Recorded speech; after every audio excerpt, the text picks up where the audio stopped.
The next life has got absolutely nothing to do with this life. Totally different. Totally different. Extremely elevated, extremely intelligent, spiritual life beyond comprehension.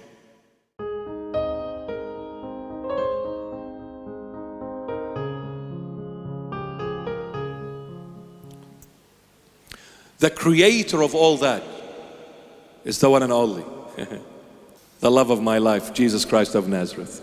This is the truth. The creator of all that, his name is Jesus.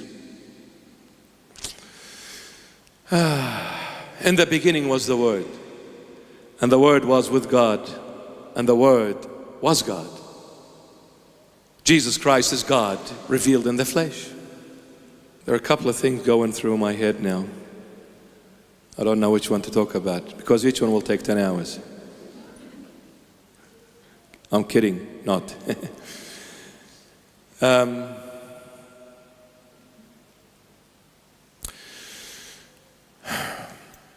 As Christians, we believe that God is triune. Father, Son, Holy Spirit, one in nature, one in essence. God the Father, God the Son, God the Holy Spirit. Now, some might think, I don't know if you're thinking this way, hopefully not, but if you think that God is Father, Son, Holy Spirit, that means the Father is 33.33 of God, and the Son is 33.33 of God, and the Holy Spirit is 33.33 of God, and put it together 100%. No. God the Father is 100% God. The Son, 100% God.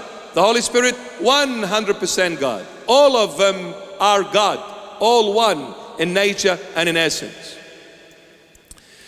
But let me tell you one thing. The word, why did John the Beloved introduce Jesus Christ as the word Logos? Why?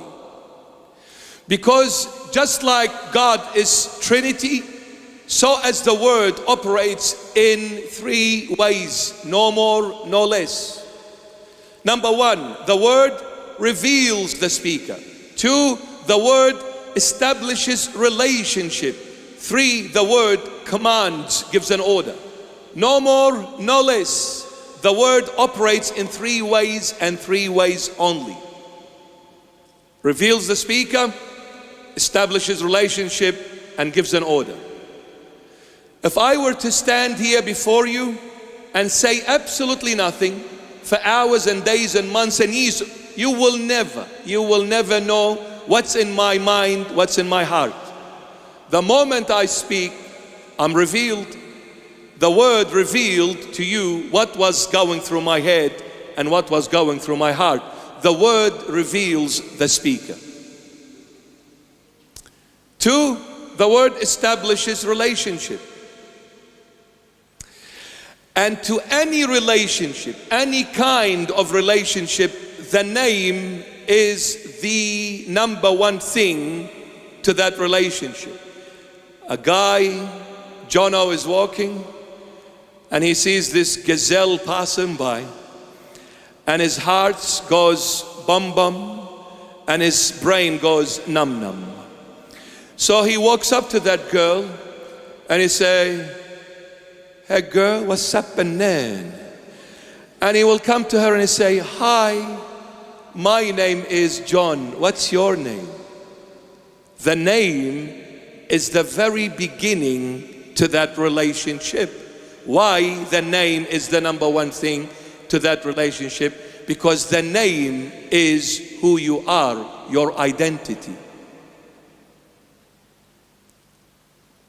So the Lord Jesus, He is the Word, the Logos. He became human like us. Now this Word is God Himself. So the Word reveals the speaker. God is never seen. God is never understood. We can never get to Him. We can never fathom Him. We can never understand Him. We can never hold Him, grasp Him. So this Logos came down to us, became a human like us, so we can relate to a human being like us. When He spoke, God spoke. The Word reveals the speaker. When Jesus Christ spoke, God became revealed to the entire human race. The invisible became visible, the untangible became tangible right before our own eyes. So he spoke and he said, I am love. I am love. I understood then that God is love, created us all on the basis of love, and when we broke His word, saved us all on the basis of this very love which created us in the very, very beginning. Everything is to do with love. And this is why love is the supreme ethic. Love precedes life and everything that comes with life thereafter. You go to all the religions of the world, with all love and respect, they will tell you life comes first, then love. But in Christianity only, the only place in Christianity where it says love precedes life. Why? And so true. Love precedes life. Because if life preceded love, then what would I have done with a life that had no love in it? It would have been an absolute hell. What makes life life is love. Without love, there is no life. So what is hell? A place where love is absent. Can we taste hell while on earth? Yes. When we live a life that has no love in it, we are living hell. So do you want to get a glimpse of hell and what hell is all about? Live a life on earth where there is no love in it. You are absolutely tasting hell right before your very eyes. And wherever there is no love, you can't last. Suffocating. It's killing. It's destructive. It's unbearable. And you see, this love is that uniform that fits every color, every human race, every human being. Every human being needs love.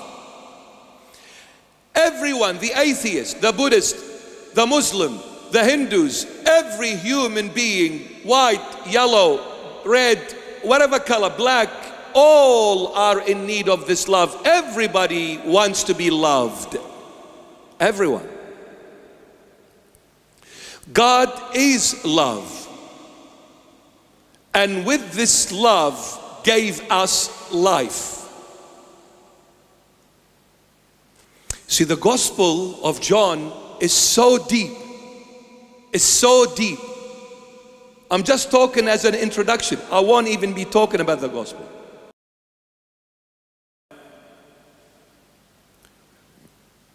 The Logos is the Son, the second person in the Holy Trinity. The Logos is God Himself, according to John the Beloved. And so true. Now this God came, said, I am love. I created you on the basis of love. And when you walked away from me, I died for you on the basis of love to bring you back to me. You know why? Because love is the most powerful thing in existence, and at the same time is the weakest thing in existence. Those who love genuinely are the ones who suffer the most.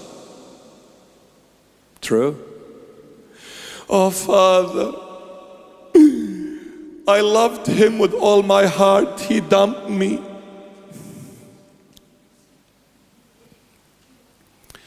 If you don't love, don't need to worry about being hurt.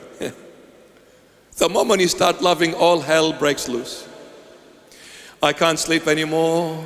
I can't eat anymore. I haven't heard from him. 1 hour he didn't message me. It's been an hour. A whole agonizing, life-sentencing hour. After you marry him, you cannot stand him for an hour.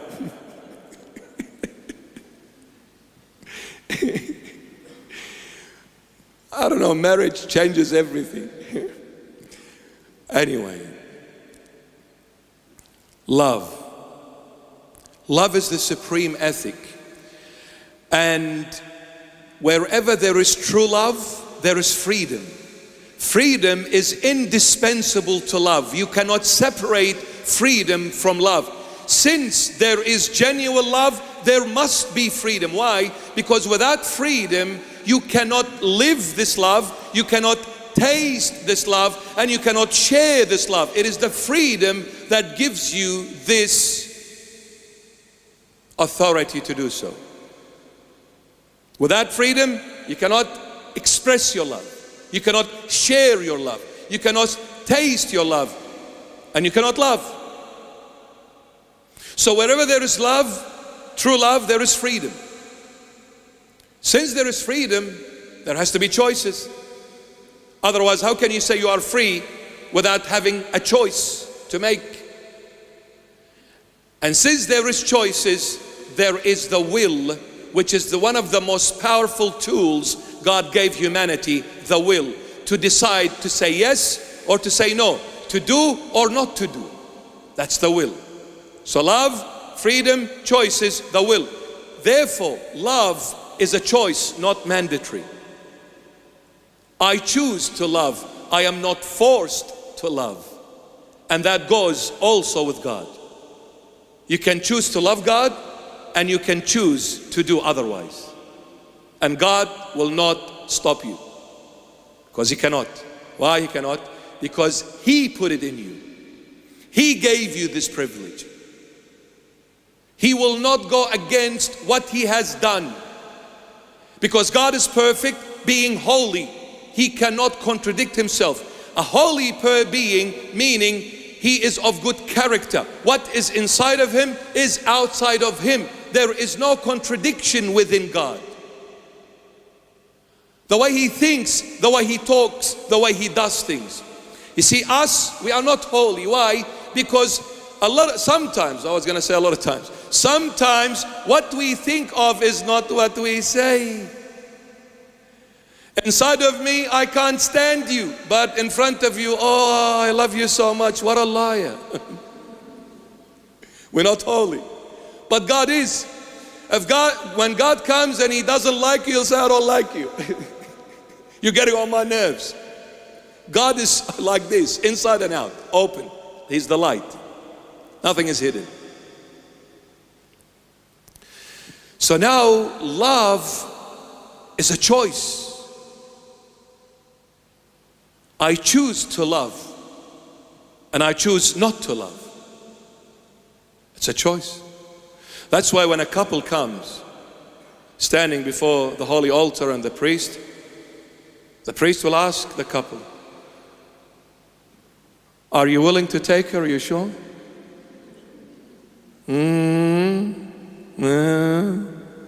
Yeah, Father.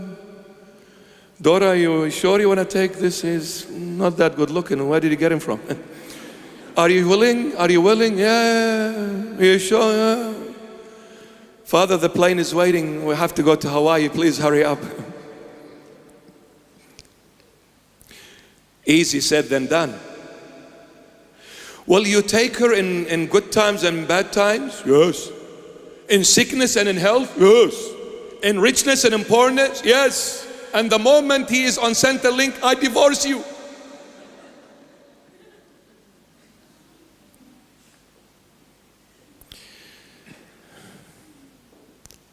Love is a choice.